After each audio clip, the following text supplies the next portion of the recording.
John Francis Magee was the third child, born in 1918. He was married in 1944 to Agnes Shirley Ross at Kew.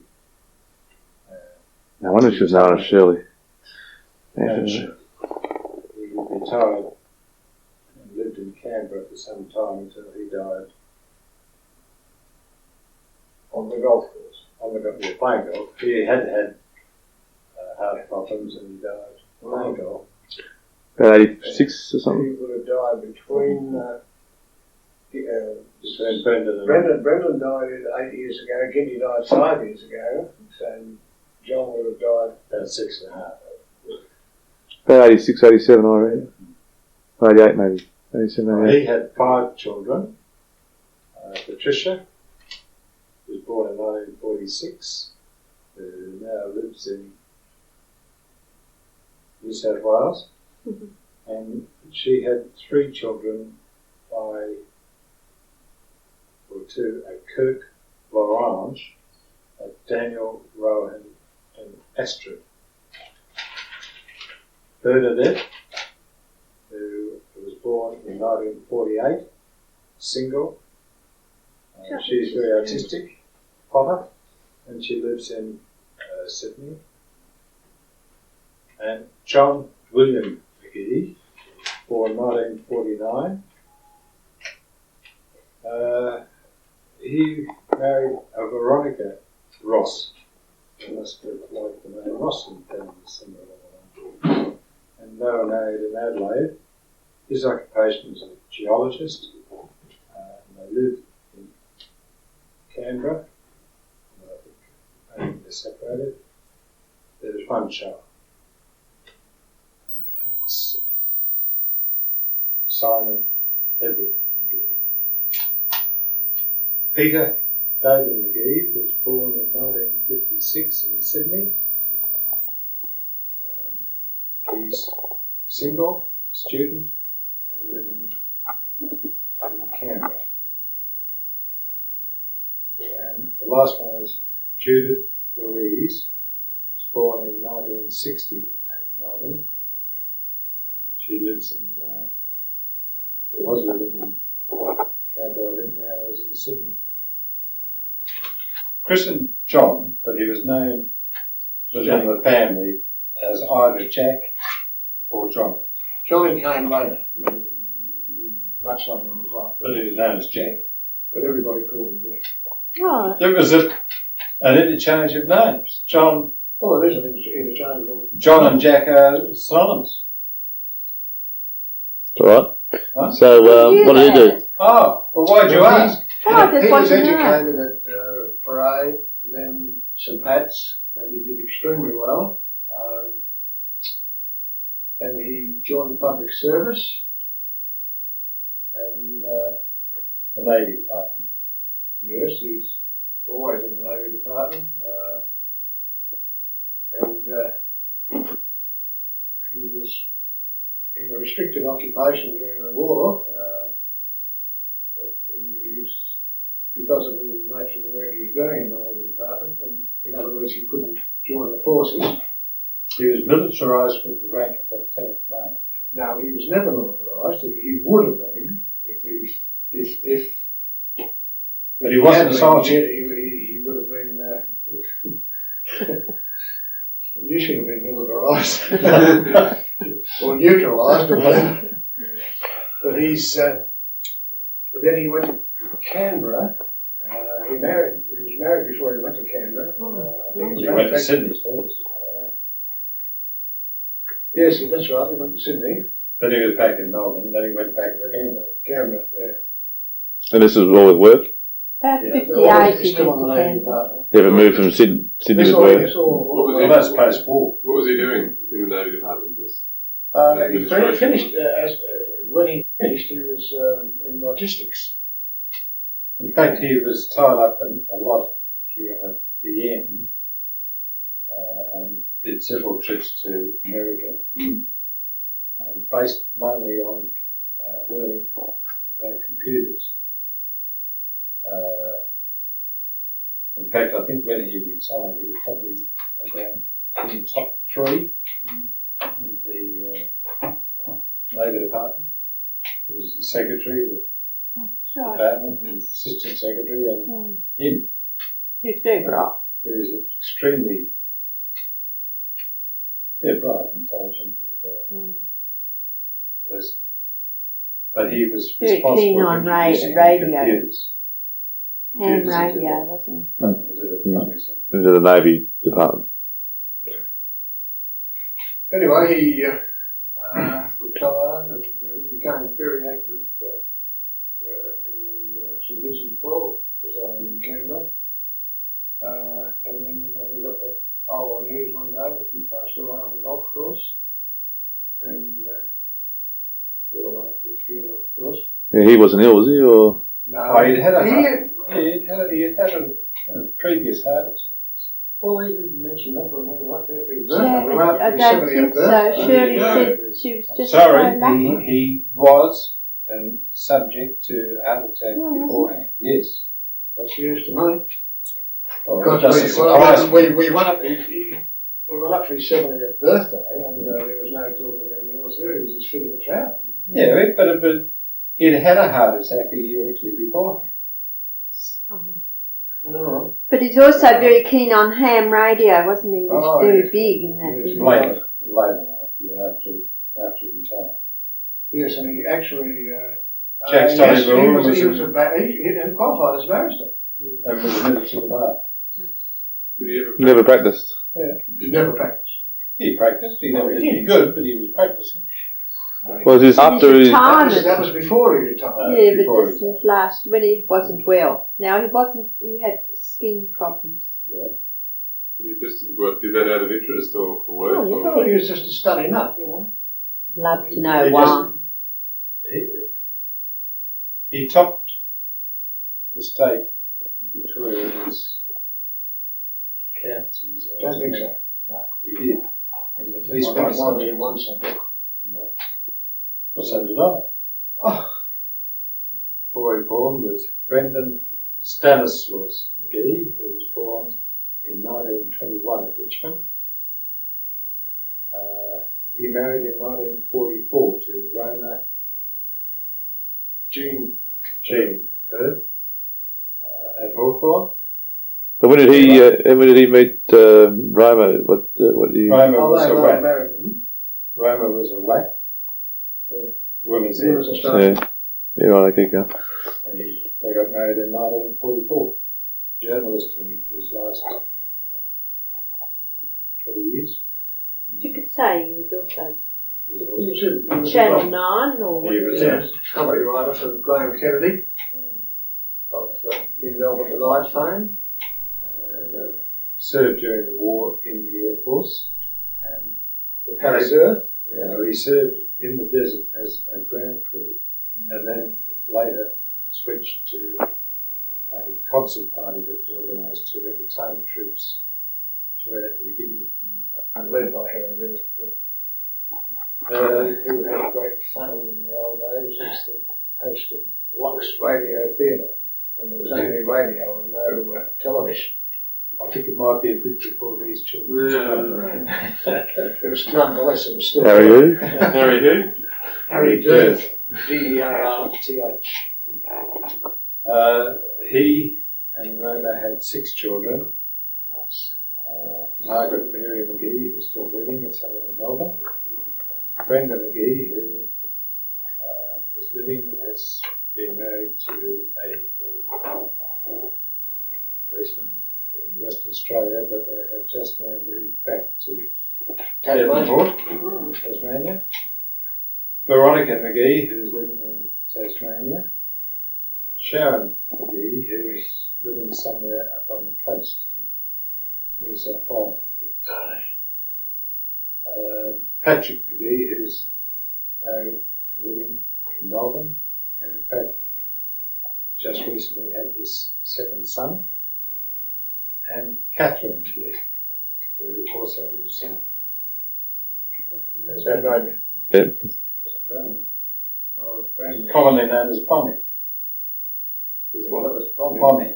That was his nickname among the boys in Kew and Hawthorne, which in the old days was the CYMS, not the YC, that was long before the YCW came. It was CYMS, and they used to always meet.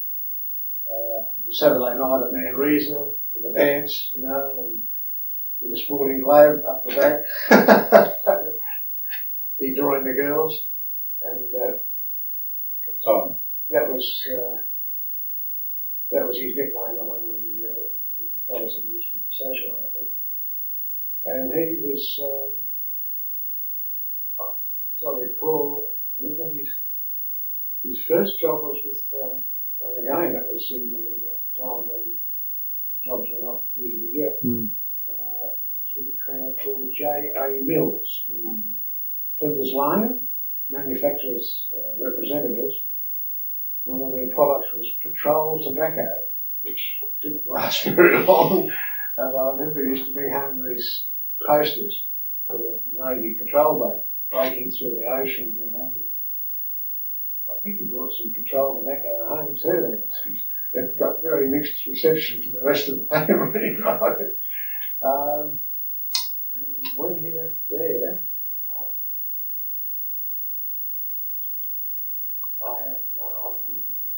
nothing else made an impression on me. The next recollection was that he joined the Air Force. He was out of work for, he tried to join the Air Force. It was in Windell Avenue, actually, and he arrived home one night, dressed in the army uniform as a private, because we tried to join the Air Force and they had taken so long that he got sick and tired waiting for the call.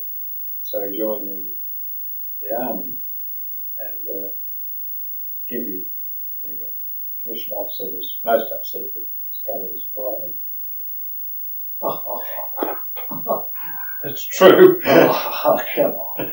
And eventually, through someone that Pop knew or someone knew, after about 3 months, he transferred from the army to the Air Force.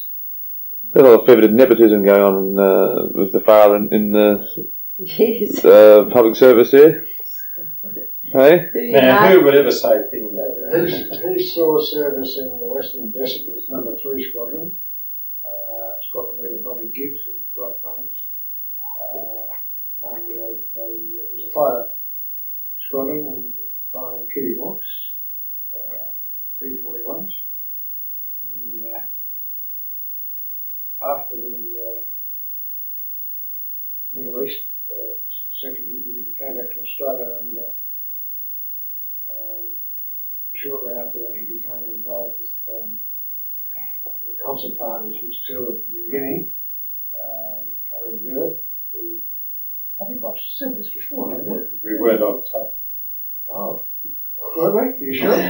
One of the things that led to that, of course, was that during his youth, he was very involved in amateur theatricals through the CYMS and the Children of Mary and God knows what. Well, there were enough amateur theatricals thrown in McGee Hamilton. But he was a born comedian, and that seemed to be his. Stillborn, Seemed to be his born. He finished up after the war too, when he,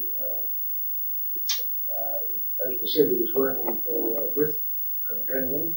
With Kevin in the electronic business, but that didn't work out. It didn't last a great deal. Again, going over old man, Kevin for some reason or other bought this great army truck, which was over 8 tons, and had this big canopy on it. And how on earth he thought he was going to carry on it, I don't know. But it was Kevin, Brendan used to take on the odd carrying job to make help meet expenses.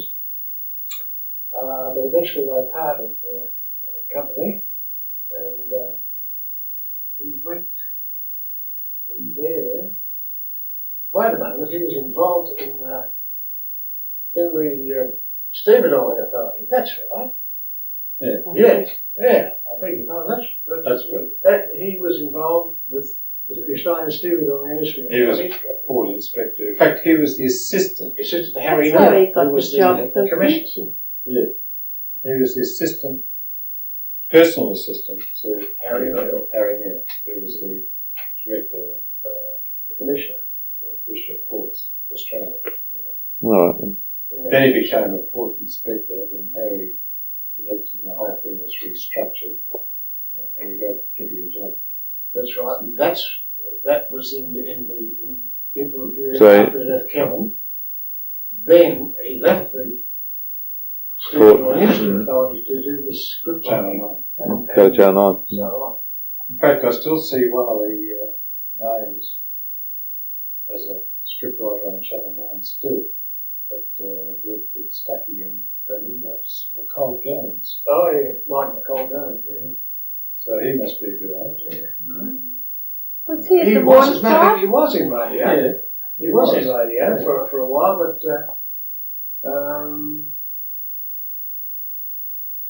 comedy sketches and so forth, writing and taking part in it. But it was more. That was on more of a 3 hobby. Years That was on 3 Years Ed. Became involved with Hugh Stuckey and became who was chief comedy writer for Channel 9. And they used to provide all the scripts for Graham Kennedy's Involved in the Night. That's the comedy ones. Of course, he occasionally used to take us, invite us along to the show, meet the people involved, like Bert Newton. I never met Kennedy, but I did meet Bert, whom I subsequently met years later, out at Preston, at our dance. Bert was involved with George Fountain in those days. He was involved with quite a bit. So then where did he end up down in Tasmania? Well, he was working here. In fact, he got very tied up in the political scene here, and this was about 1956, when the Labor Party split into the DLP and the ALP, and he was doing speech writing for that's right. Frank McManus, who was a senator. Senator. Senator Frank McManus. Yeah, DLP. Yeah, and eventually, when all the Hoo-ha settled down, he went to Tasmania at the Advocate. The Advocate, the Advocate was later actually. He went there for a political newspaper which went bust, which had the backing of McManus. Yeah. Didn't get involved in it. Oh, it wasn't involved in policy. He was carrying out the function required of him. He was providing a script or a speech. All right. I mean, you could say Graham Freudenberg, who used to be Whitlam's speechwriter. Nobody to this day would know whether he was Liberal or Labor. He was providing the speech. Mm. Pretty sure he was Labor. But Finally, it was taken on by the Advocate and the other paper from Bernie Reporter. Anyway, he had 20 years of journalism in Tasmania. All right. He was a ghostwriter for a very great football player who played here, Captain St Kilda, for their one and only premiership, Gerald Walker. Went back to Tasmania, and he had a weekly column in the Advocate, and Brendan used to write that for him. And he was the golfing writer. He was a sort of general reporter, concentrating on sports. Brendan had retired and was still providing the odd article to the publication when he died. And you wouldn't believe this, but I didn't find out till later. He's had a heart attack and he's in hospital. And he's got his daughter smuggling cigarettes in. I mean, And of course he had another Wouldn't be a match McGee, game, would he? and that was it. I mean, you just can't do that. He was an inveterate. He liked his beer. He was virtually, you could say, well, he wasn't an alcoholic, but he was pretty close to it. He was a heavy drinker. Yeah. There's a big difference between an alcoholic and a heavy drinker. But he was an incurable smoker, and he would not smoke silver. No, he used to smoke Craven Oats. Craven Oats. And, you know. Anyway, that was the end of it. Leonard Ignatius Magee was born on October 1923. He unfortunately was involved in an accident with Des and riding a push bike To Mass, half past 10 Mass at St. Joseph's in Hawthorne. The church is still there. as part of the local conception. And it was an old bike which had no brake. And I might add they had been forbidden to ride. yes. So he died on the 6th of October 1936. What happened to that? Well, we went down the hill. We should have really got off and walked because there was no way of stopping the bike. It was fixed to the pedal and no brakes. And when we got to the bottom of the hill, of course, it was Barton Street was the cross street, and there was a taxi came from the left. One of the old-fashioned yellow cabs, which when you see them in the movies, the old movies, Like a London cab. they were like a London cab, very solid, square, and we hit that straight on, or head on, into the side. And I was fortunate enough to be thrown through the back window, which is how I got to the lead, and Leonard was head hit the top of the metal top and back in his skull. And he didn't survive. He lasted several days afterwards. Oh yes, he did. He lasted several days, but it was cerebral hemorrhage. Which, in those days, of course, you couldn't do much about. He died on the 6th of October. He was buried in October 1936. Melbourne. Len was, from all my memories of him, he was a terrific brother. I really missed him because he lives after it, but he was the next one I was looking up to, sort of thing. And there was a fair gap between Len and Brendan. And I remember, quite frankly, I can distinctly remember when I was told, of course it was quite a while before I got out of hospital with this, and I thought it strange, Bill Donoghue, remember Auntie Molly's husband? They were great friends of the family because Bill's wife was sister of Auntie Claire. He wasn't very well liked by our family. Well, fair enough, but that's it. He did a lot of good things.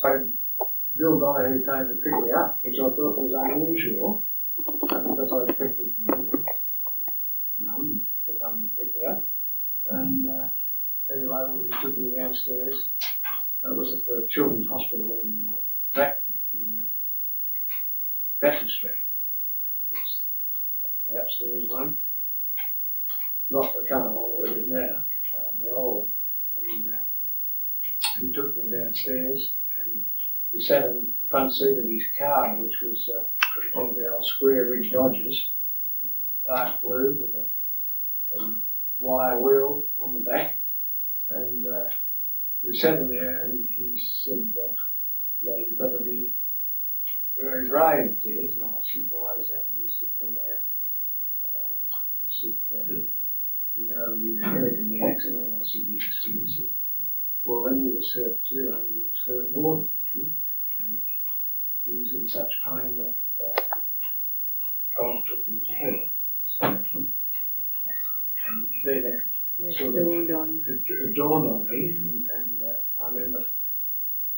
It's funny how you remember things like this, but he had in that car, it was instead of the gear lever being on the steering column, it was in the floor. It was a stick straight up, and he had a pearl knob, a white pearl knob on the top of the gear stick like that, and that was down beside my right knee, and I remember a tear fell on it. Mm. And that's I've never forgotten that. Mm. It's one of those intense moments. Yeah, it's a long time ago. It was a long time ago. It was funny that in that hospital that we used to, being kids, we all got to know each other. We were all out on the veranda in the hospital. And once if you were really sick, you were inside. But once you started to recover, they moved you to the outside on the veranda. And of course, the police station, the police headquarters was around there. And they used to come around and you'd hear the bells, ring your bell and blow your horn. That was the call to all the police cars as they came.